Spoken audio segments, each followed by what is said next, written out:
everyone, it's Nicole from Sydney English Teacher, and it's time for another tongue twister. Are you ready?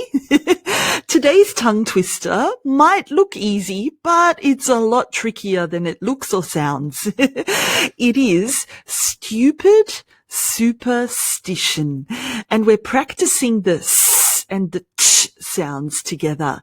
So stupid, super,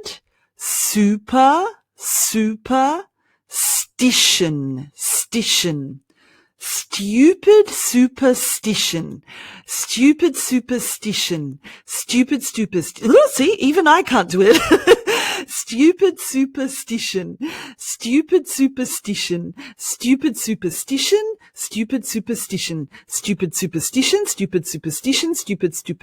Ah, that's so hard. Do you want to try it? I'll give you a minute.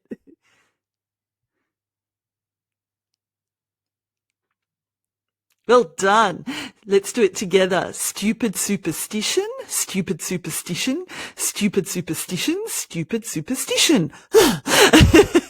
Wonderful. So a silly little tongue twister, I admit, but a really good practice for the s and the ch sounds. Thanks for listening today. Have fun practicing that and come back soon again for another tongue twister. Bye.